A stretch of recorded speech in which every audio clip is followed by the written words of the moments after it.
बिस्मिल्लाहिर्रहमानिर्रहीम। अस्सलामुअलैकुम स्टूडेंट्स, कैसे हैं आप लोग? उम्मीद है खैरियत से होंगे।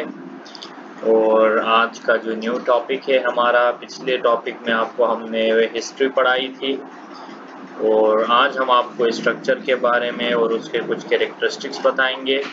तो चलिए पहले स्टार्ट करते हैं वायरस के कैरेक्टरिस्टिक्स से। तो याद रखिएगा स्टूडेंट्स, वायरसेस बहुत स्मॉल होते हैं और ये इन्फेक्शियस एजेंट्स हैं, यानी इनसे डिजीज़ स्प्रेड होती हैं और ये सिर्फ इलेक्ट्रॉन माइक्रोस्कोप से ही विजिबल होते हैं, नज़र आते हैं। अगर इनके साइज़ की बात करें तो ये 250 नैनोमीटर होते हैं और जो पॉक्स वायरस है वो 20 नैनोमीटर है पार्वो वायरस, और ये 10 से 100 टाइम्स स्मॉलर होते हैं ज़्यादातर निस्बत। इसीलिए ये मुख्तलिफ पोर्स और फिल्टर्स से गुज़र सकते हैं और जहाँ से बैक्टीरिया पास नहीं हो सकते या नहीं गुज़र सकते वहाँ से। वायरसेस को आर्टिफिशियल मीडिया पे ग्रो नहीं कर सकते और ये रिप्रोड्यूस करते हैं एनिमल सेल्स में और प्लांट सेल्स में, या माइक्रो ऑर्गेनिजम्स ये रिप्रोड्यूस करते हैं और ये रिप्रोड्यूस करते हैं रेप्लिकेशन के ज़रिए और इसी के ज़रिए इनकी कॉपीज़ बनती हैं और ये ऑब्लिगेट इंट्रासेल्युलर पैरासाइट्स हैं। और वायरस लेक करता है metabolic machinery for synthesis of their own nucleic acids, DNA, RNA और प्रोटीन को, और ये होस्ट सेल पे डिपेंड करता है अपने जो वाइटल फंक्शंस है उसको परफॉर्म करने के लिए। और जब ये रिप्रोडक्शन होती है तो होस्ट सेल में वायरसेस डिजीज़ फैला सकते हैं और तमाम वायरसेस आमतौर पर बहुत ज़्यादातर जो एंटीबायोटिक्स हम यूज़ करते हैं उनसे रेजिस्टेंस शो कर सकते हैं। जैसे पेनिसिलिन है, अगर इससे रेजिस्टेंस शो करे तो स्ट्रेप्टोमाइसिन दिया जाता है और इससे भी और भी दूसरे एंटीबायोटिक्स हैं।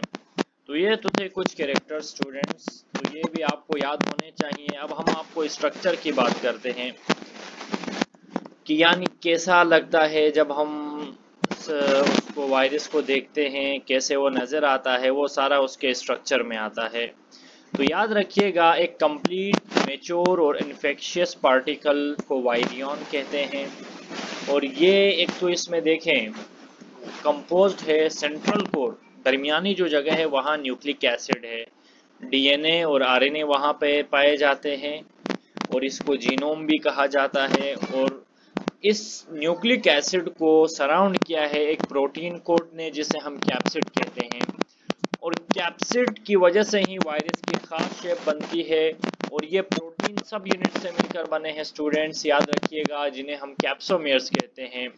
तो मेरे प्यारे स्टूडेंट्स देखें, जो नंबर ऑफ कैप्सोमेयर्स हैं ये कैरेक्टरिस्टिक्स होते हैं एक पर्टिकुलर वायरस के।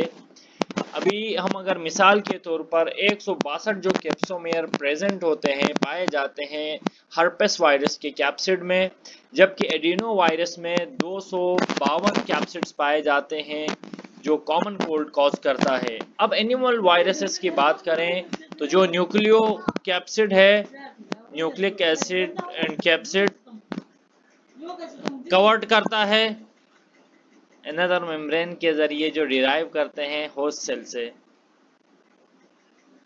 नॉन एन्युलेट वायरसेस नेक्ड वायरियंस कहलाते हैं। एनिमल और प्लांट वायरसेस पॉलीहेड्रॉन भी हो सकते हैं, यानी इनके बहुत सारी साइड्स हो सकती हैं, हेलिकल शेप में पाए जाते हैं, इन्वेलप होते हैं और कॉम्प्लेक्स होते हैं। बैक्टीरियोफेज की अगर हम बात करें तो ये स्ट्रक्चरल फॉर्म्स में भी हैं, क्यूबिकल भी हैं, हेलिकल होते हैं, और क्यूबिकल जो फेजेस होते हैं ये रेगुलरली सॉलिड्स होते हैं, और जो आइकोसाहेड्रल यानी 20 फेसिस होते हैं इनके, और helical phases are rod shaped होते हैं और ये फेजेस कंसिस्ट करता है, इनमें हेड और टेल होती है और हेड्स पॉलीहेड्रल होते हैं, टेल रॉड शेप। मॉर्फोलॉजी आपको दिखाते हैं कुछ बैक्टीरियोफेजेस की।